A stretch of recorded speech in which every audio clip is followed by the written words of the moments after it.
Muy buenas noches. Hoy me acompaña aquí el buen Emilio. ¿Cómo estás, Emilio? Qué gusto estar aquí. Con una novela. Te pusiste a escribir una novela. Claro, ya era hora. Una novela de amor. De amor y política.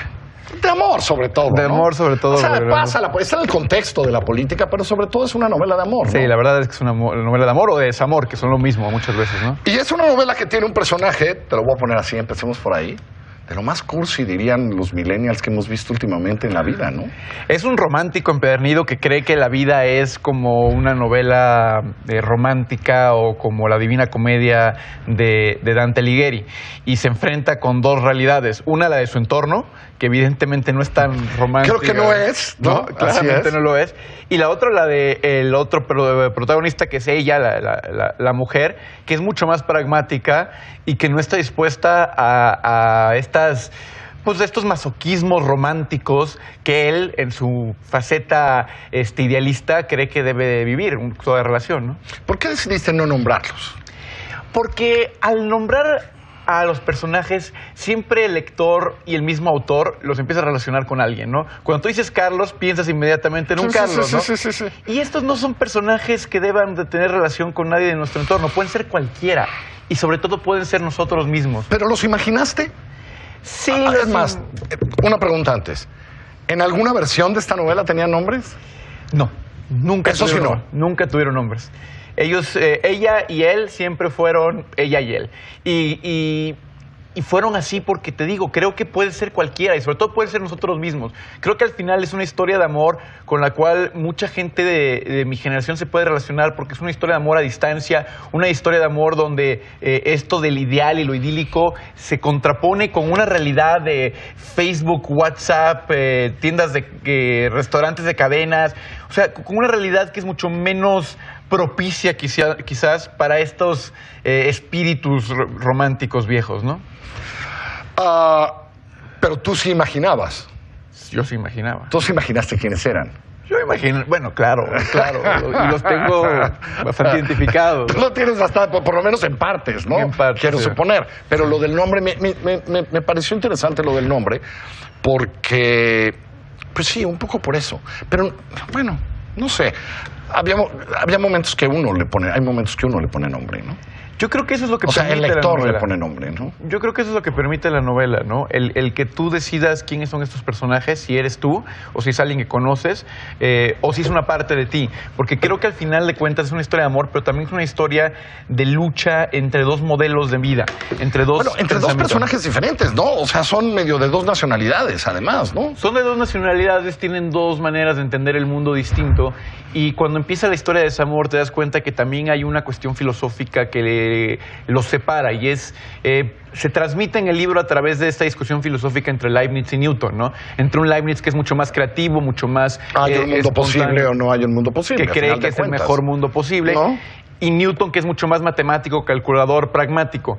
Y quizás es una lucha interna también de los personajes por saber quiénes son y cómo este tipo de cuestionamientos los posiciona en el mundo, ¿no? Pero esa gran diferencia también te permite, digamos, enfrentarlos, crear conflicto todo el tiempo, ¿no? Es decir, en términos de narrativa, ¿no? Hay un conflicto constante, me parece, ontológico entre los dos personajes porque representan dos visiones y cuando se enamoran, esas visiones se complementan, pero cuando no se enamoran, esas visiones parecen estar disociadas, ¿no? Y esto es la historia de cómo una historia de amor acaba afectando, primero, una campaña política y segundo, una discusión filosófica. Pero como dices, el centro es esta historia de amor porque en el amor es donde se concentra esta dualidad de quién soy y cómo actúo yo ante el amor, ¿no?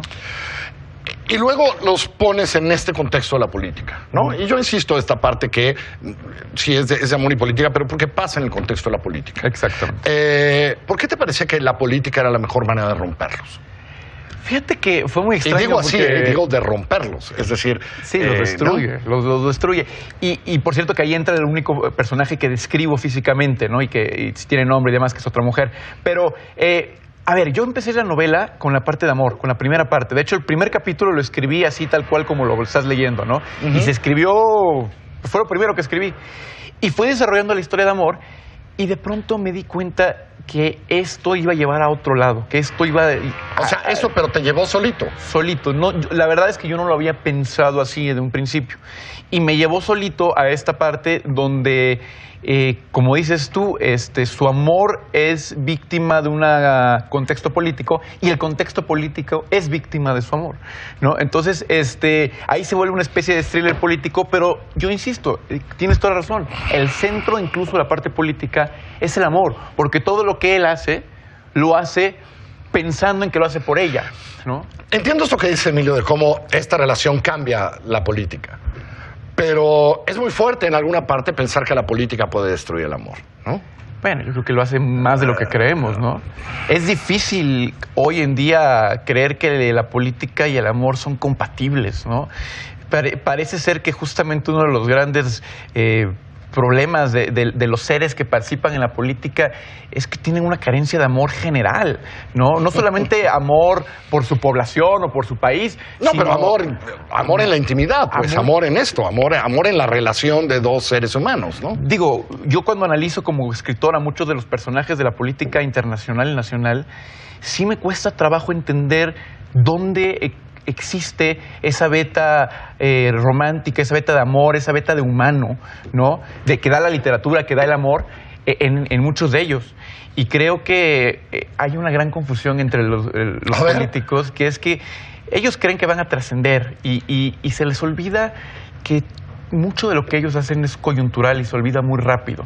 La historia de la humanidad recuerda a aquellos que crean, a aquellos que sean creativos, a aquellos que están dispuestos a amar justamente, ¿no? Recordamos perfectamente... Hay una parte de la humanidad que recuerda eso, o sea, hay otros que los recuerda por barbaridades políticas también. Bueno, recuerda por barbaridades políticos, ¿no? Pero ahí te va una cuestión, o sea, sabemos perfectamente quién es Dante Alighieri y la Divina Comedia. ¿Quién gobernaba Florencia cuando Dante Alighieri escribía? Tengo idea. ¿Quién era el presidente de Colombia cuando García Márquez empezó a escribir 100 años de soledad? No tenemos idea. ¿No? O sea, ese tipo de cosas no trascienden y sin embargo el arte en general sí lo hace, ¿no? Y yo creo que justamente la visión de la política es muy estrecha a veces y se les olvida que la trascendencia real viene de la creación y la política puede tener creación y recordamos a los pocos políticos que han creado o los que han destruido. Déjame hacerte una pregunta de roles de género. Estamos en esta discusión. Elegiste intercambiar el clásico rol de género y eso es interesante, ¿no?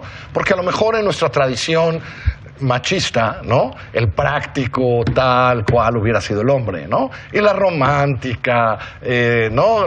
Que lee la Divina Comedia todos los días, etcétera, etcétera, tendría que haber sido la mujer. Y decidiste invertirlos, ¿no? Sí, porque no creo en esos roles de género. Justo hablaba con Sabina Herrón el otro día. ¿No? O sea, a ver, yo siempre me he identificado como un cortasariano romántico, ¿no? Y sin embargo, soy hombre, ¿no? No creo en esos roles y sobre todo en esta época. Y creo que también hay que entender que las sensibilidades humanas, o sea, somos seres bien complejos que tenemos un poco de todo, ¿no? En este caso, esos personajes tienen estos atributos y podría ser al revés, pero justamente eso no lo vuelve determinante, ¿no? No es un él y no es un ella porque él sea testosterona, ¿no? Es un él y es una ella porque coexisten en un espacio romántico, ¿no? Y luego incluso hay otro personaje mujer que llega y lo utiliza a él sexualmente para sacarle información y cosas que él ya necesita. Normalmente en todas las películas de James Bond es el hombre el que seduce a la mujer, ¿no? Exactamente, ¿no? Yo no creo en esos roles, no crecí con ellos en mi familia, crecí con ellos en la sociedad porque vivimos en una sociedad machista, sin duda. Claro, a eso me refiero, ¿no? Los roles ahí están, ¿no? Ahí están. Alrededor de todos nosotros, ¿no? Y yo espero romperlos un poco con esto, ¿no? Sin que sea, digo, es una novela... finalmente es una relación heterosexual, pero es una relación donde los roles no son los arquetípicos, ¿no? Decidiste escribir una historia de amor, digo yo, ¿no? Sí. De una relación. Y uno decide escribir ciertas cosas y en el proceso aprende. ¿Qué aprendiste de las relaciones modernas? Híjole, aprendí muchísimo, aprendí mucho. O sea, por tus personajes, por la situación en la que los ponías. ¿Qué tipo de cosas aprendiste a lo largo de escribirla? Aprendí muchas cosas, sobre todo de mí mismo, y aprendí cosas de la sociedad también. Y creo que el aprendizaje más importante es que en este mundo posmoderno y actual nos exige ser uno solo, tener una sola faceta, ser todo el tiempo congruentes, porque en el momento en que dejas de ser un poco congruente, dejas de ser tú mismo y eres acusado por ello, ¿no? Entonces, si eres periodista, tienes que ser periodista, no te vayan a encontrar un día bailando el cha-cha-cha, porque no es ser periodista, ¿no? Así es. Y además tienes que siempre pensar igual y actuar igual. Y los seres humanos somos seres contradictorios por naturaleza y complejos. Y eso es una virtud, no tendría que ser algo malo. Pero el mundo lo tacha como algo malo. Y yo creo que justamente lo que aprendí en esta novela es que esa pugna entre ser pragmático, ser romántico, entre ser Newton, entre ser Leibniz, existe en todos nosotros. Y se vale. Hay veces ser romántico y hay veces ser pragmático. Y ser las dos cosas y ser inmensamente contradictorio y aceptarlo para ser inmensamente feliz. Y eso lo fuiste aprendiendo a la medida que ibas escribiendo. Sí, porque mis personajes primero eran una sola cosa. Claro. ¿No? Y así nacen, como, a ver, este es esto y ella es esto. Y cuando va pasando la historia y se van enfrentando a las circunstancias que los van separando y destruyendo, se vuelven muchas cosas y muchas veces contradictorios. De pronto ella tiene dejos de nostalgia, ¿no? Y él tiene momentos de pragmatismo donde lo único que quiere es ganar y triunfar, ¿no? ¿Y qué aprendiste de la política? Aprendí que la política es el arte de crear narrativas y de moldear esas narrativas para poder ganar la opinión pública. Eso es la política, no es una pugna por transformar lo real, no es una pugna por transformar el espacio, es por transformar las narrativas del espacio y las narrativas de la sociedad. Y quien gane eso es el que pueda permear la opinión pública. Y eso es lo que pasa en este libro, ¿no? ¿No será que es lo que está pasando en el país también? Pasa en el país, bueno, además es el contexto de una elección latinoamericana. El triunfo de la narrativa, ¿no será que eso es lo que está ganando Emilio? Por cierto, me da gusto ver El Mejor Mundo Posible en varias de las listas de los más vendidos que publican las librerías. O sea, le está yendo muy bien y eso me da muchísimo gusto. Me da mucho gusto por Emilio, me da mucho gusto por la novela. Está en ediciones Cal y Arena. Se llama El Mejor Mundo Posible, una historia postmoderno. Felicidades, Emilio. Muchas gracias. Disponible en todas las librerías. En todas partes está y debe estar en Kindles y todas esas cosas. Todo eso. Y no regalen un libro, regalen El Mejor Mundo Posible. Póngase a leer, córrele, que le vaya muy bien.